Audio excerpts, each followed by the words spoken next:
Good morning बच्चों। अव्यय शब्द को ही और ज़्यादा डिटेल में जानेंगे आज। अव्यय शब्द जो लिंग वचन काल या क्रिया में नहीं बदलते। हमने क्रिया विशेषण जो इसका एक पार्ट है उसके बारे में अच्छे से चर्चा की है पिछले वीडियो में। आज हम थोड़ा डिटेल में जानेंगे इसके बाकी 3 भागों के बारे में। बड़ी क्लासेस में आप पढ़ते हैं कि क्रिया विशेषण, संबंध बोधक, समुच्चय बोधक, विस्मयादि बोधक के साथ में निपात भी आपने शब्द सुना होगा बड़ी कक्षाओं में। ये सारे जो 5 भेद अब मैं बता रही हूँ आपको अव्यय या अविकारी शब्दों के हैं। ठीक है, तो आज हम पहला के लिए क्रिया विशेषण के लिए आप पिछली वीडियो में जा सकते हैं, देख सकते हैं, डिटेल में बहुत अच्छे से बताया है, वही है।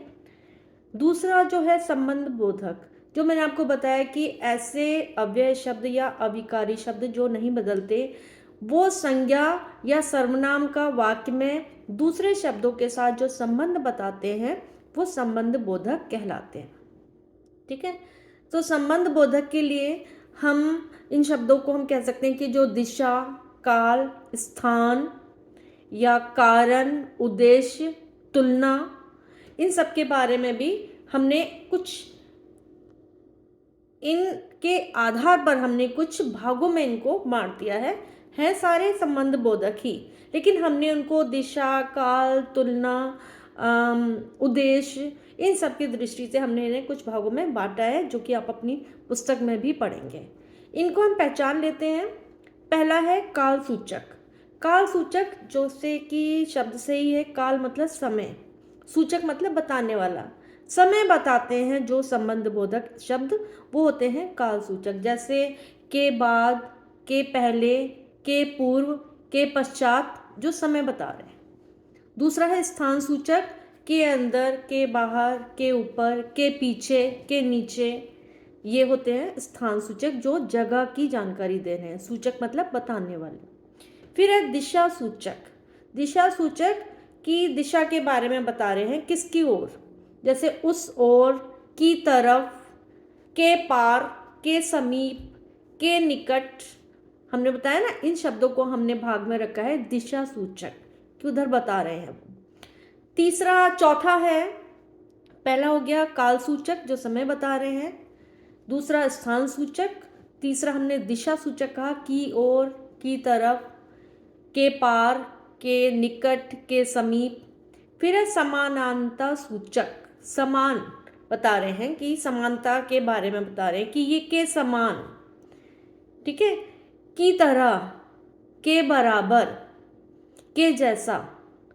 ये जो का के की संबंध बोधक कारक है ना, वो इन शब्दों में आएंगे और सब पहले आएंगे, ये ध्यान रखें आप। पहले जैसे के समान, की तरह, के बराबर, के जैसा।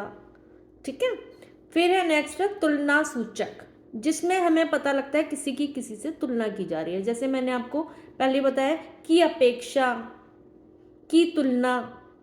ठीक है, कारण सूचक, के कारण, की वजह, के मारे, ये होगा कारण सूचक। विकल्प सूचक, के बदले, इसके बदले ये ले लो आप। ठीक है, या की जगह, इसकी जगह यहां जाते हैं। विरोध सूचक, के अनुसार, के विपरीत, के विरुद्ध, के प्रतिकूल, के खिलाफ, तो ये है विरुद्ध सूचक। तो संबंध बोधक जो का के की शब्द जरूर आएगा, परसर्ग या विभक्ति हमने कारक में पढ़ा था, संबंध कारक में ही, वो उन शब्दों के पहले लगेगा। ठीक है, ये सारे इसके भाग थे। तीसरा आइए समुच्चय बोधक। हमने पिछली वीडियो में भी हमने सरल रूप में जाना है, अभी थोड़े बड़े बच्चों के लिए। समुच्चय बोधक ऐसे शब्द जो दो शब्दों, दो पदबंधों या वाक्यों को या वाक्यांशों को परस्पर जोड़ते हैं, उन्हें समुच्चय बोधक कहते हैं। जैसे राम के माता पिता तथा गुरु खड़े हैं, सौरभ और नीरव में गहरी मित्रता है, ये तो दो संज्ञा शब्दों को जोड़ा। ठीक है, इन्हें हम योजक शब्द भी कह सकते हैं, जो जोड़ने के साथ साथ हमें कारण या परिणाम बताने और विकल्प बताने और विरोध जताने का भी ये कार्य कर सकते हैं, करते हैं। समुच्चय बोधक अव्यय के दो भेद होते हैं। एक तो समानाधिकारक, समानाधिकरण भी लिखा होगा आपकी बुक में कहीं कहीं, समुच्चय बोधक जो समान, जैसे समुच्चय बोधक समान स्तर वाले शब्दों, वाक्यांशों, उपवाक्यों को या वाक्यों को जोड़ता है। जैसे मीता और नीता आ गई, समानता है। ठीक है, नेहा या तो चाय पिलाओ या फिर कॉफी। ठीक है, ये समानता सूचक है, समान ही है दोनों में।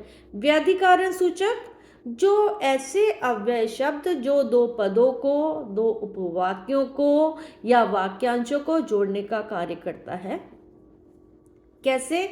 जैसे महेश कार्यालय नहीं आया क्योंकि वह बीमार था। मैंने सब्जियां नहीं खरीदी क्योंकि मेरे पास थैला नहीं था।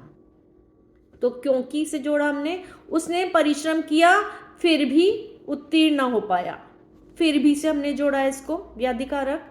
ठीक है, और हम बहुत तरीके से किंतु, परंतु, बल्कि, क्योंकि, इन सब से हम जोड़ते हैं। बहुत सारे वाक्यों का हम उदाहरण यहाँ दे सकते हैं।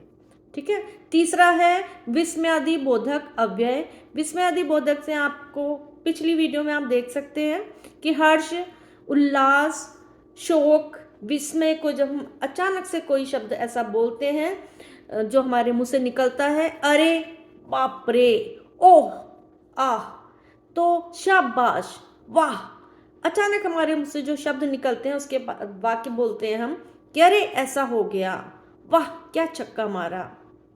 ठीक है, तो हम इन शब्दों को हम आगे वाक्य के आगे लगेंगे और साथ में लगेगा एक विस्मयादि बोधक चिन्ह, जो एक लाइन है, नीचे हम डॉट लगाते हैं।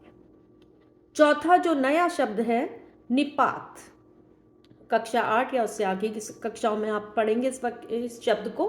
हिंदी में कुछ ऐसे अव्यय भी होते हैं जो किसी पद के बाद जुड़कर उसके अर्थ में कोई विशेष बल देते हैं। जैसे जो या ही या भी, तक, ये जो भाव हैं इसके साथ में प्रकट होते हैं निपात के साथ में। जैसे भी या ही, जैसे तुम भी कुछ करो, अब वह भी तो नृत्य करती है। ठीक है, या वह घर ही जा रहा है। ठीक है, नहीं, वहां क्रिकेट ही खेली जाएगी। तो हमने जोर लगाया, क्रिकेट ही खेली जाएगी, वह भी घर जा रहा है। तो हम जोर देते हैं जिन शब्दों से, उन्हें हम निपात कहते हैं। होप कि आप अव्यय शब्द को अच्छी तरह से समझ पाए।